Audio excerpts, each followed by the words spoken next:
ഇന്നേ ഒരു ഉരുളക്കിഴങ്ങ് കറി വയ്ക്കാനായിട്ട് പോവുകയാണ്. അതിന് വേണ്ടി ഇച്ചിരി കൂടുതൽ വയ്ക്കുവാണ്. അതിന് വേണ്ടിയിട്ട് കുറച്ച് ഉരുളക്കിഴങ്ങ്, സവാള അരിഞ്ഞെടുത്തിട്ടുണ്ട്. അതുപോലെ തന്നെ പച്ചമുളക്, ഇഞ്ചിയും വെളുത്തുള്ളിയും തല്ലി ചതച്ചെടുത്തിട്ടുണ്ട്. പിന്നെ ഒരു തക്കാളിയും കൂടെ അരിഞ്ഞു വെച്ചിട്ടുണ്ട്. ഇനി നമുക്ക് എന്താ ചെയ്യേണ്ടതെന്ന് വെച്ചാൽ, ഒരു കുക്കർ അടുപ്പിൽ വെച്ചതിന് ശേഷം കുറച്ച് കടുക് ഇടുന്നുണ്ട്. അതൊന്ന് പൊട്ടി വരട്ടെ. എല്ലാം പൊട്ടി വരുമ്പോൾ ഒരല്പം ഒരു 2-3 വറ്റൽമുളക് ഒന്നിടുവാണ്. അത് ഒന്ന് മൂത്ത് വരുമ്പോൾ ഒരല്പം കറിവേപ്പില കൂടെ ഇട്ടിട്ട് കറിവേപ്പില ഇടുവാണ്.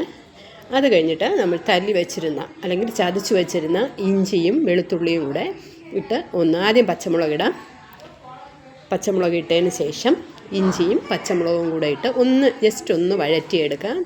വഴറ്റിയെടുത്തതിന് ശേഷം നമ്മൾ അരിഞ്ഞു വെച്ചിരുന്ന ഇതൊന്ന് ജസ്റ്റ് ഒന്ന് വഴണ്ട് കിട്ടിയാൽ മതി. അരിഞ്ഞു വെച്ചിരുന്ന ഉരുളക്കിഴങ്ങ് അതിലോട്ടൊന്ന് നമുക്ക് തട്ടാം.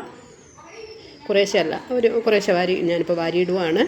മൊത്തം അങ്ങ് തട്ടിയിട്ട് അല്പം ഉപ്പും കൂടെ ഇട്ടിട്ട് ഒന്ന് ഇളക്കി ഒരു 2 മിനിറ്റ് ഒന്ന് കിടന്നതിന് ശേഷം 2 മിനിറ്റ് കിടന്നതിന് ശേഷം നമുക്ക് ഒരു കൂട്ടുണ്ട് ഇതിലിടാനായിട്ട്.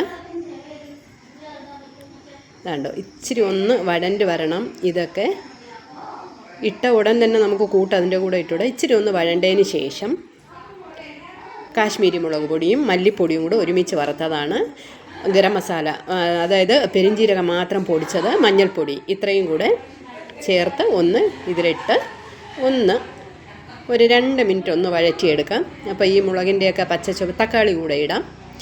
എന്നിട്ട് മുളകിൻ്റെയൊക്കെ പച്ചച്ചുവ ഒന്ന് മാറുന്നതിന് വേണ്ടിയിട്ട് ഒന്ന് മിക്സ് ചെയ്ത് വയ്ക്കാം. ഒരു 2 മിനിറ്റ് ഒന്ന് കിടക്കുമ്പോൾ തന്നെ അതെല്ലാം നല്ലവണ്ണം പച്ചച്ചുവയെല്ലാം മാറി മുളകെല്ലാം നല്ല വരണ്ട് വരും. എന്നിട്ട് നമുക്ക് കുറച്ച് വെള്ളം, ഒരു 3/4 ഗ്ലാസ് വെള്ളവും കൂടെ ഒഴിച്ചിട്ട് നല്ലവണ്ണം മിക്സ് ചെയ്ത് ഒന്ന് അടച്ചു വയ്ക്കാം. ഒന്ന് അടച്ച് വെച്ചിട്ട് ഒരു 3 വിസിൽ കേൾക്കും. കുക്കറിൻ്റെ ഇതുപോലെ ഇരിക്കാം. ചില കുക്കറൊക്കെ 2 വിസിൽ തന്നെ നല്ലവണ്ണം വേവും. എൻ്റെ കയ്യിൽ 3 വിസിൽ കേൾക്കണം. 3 വിസിൽ കേൾക്കാൻ വേണ്ടി വയ്ക്കാം. കുക്കറിൻ്റെ ഇതുപോലെ ഇരിക്കും. 3 വിസിൽ കേട്ടതിന് ശേഷം ഇതൊന്ന് തണുക്കാൻ വെച്ചതിന് ശേഷം ഒന്ന് തുറന്ന് നോക്കാം. ഇതാ കണ്ടോ, അടിപൊളിയായിട്ട് ഉരുളക്കിഴങ്ങെല്ലാം നല്ല വെന്ത് റെഡി ആയിട്ടിരിക്കുകയാണ്. നമുക്കിതൊന്ന് മിക്സ് ചെയ്തെടുക്കാം. ആ തവി കൊണ്ട് ഒന്ന് ഉടച്ച് നോക്കിയാൽ നമുക്ക് നല്ലവണ്ണം ഉടഞ്ഞു കിട്ടും. ഒന്ന് ഉടച്ചെടുക്കട്ടെ.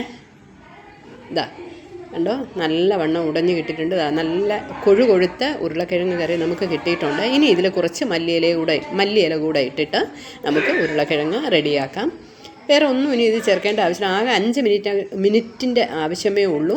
പെട്ടെന്ന് തന്നെ ഉരുളക്കിഴങ്ങ് കറി റെഡി ആയിട്ടുണ്ട്. അപ്പോൾ എല്ലാവരും ഇങ്ങനെ ഉരുളക്കിഴങ്ങ് കറി വെച്ച് നോക്കണം. വേറെ ഒരു ജോലിയുമില്ല. പെട്ടെന്ന് തന്നെ നമുക്ക് അടിപൊളി ഉരുളക്കിഴങ്ങ് കറി നമുക്ക് റെഡിയായി കിട്ടും.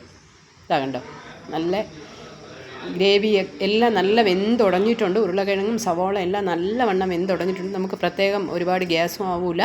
പ്രത്യേകിച്ച് വേറെ ഒരു ജോലി ഇതിലില്ല. Okay, bye. അപ്പോൾ നിങ്ങളെല്ലാവരും ഇങ്ങനെ ഒന്ന് ട്രൈ ചെയ്ത് നോക്കണേ.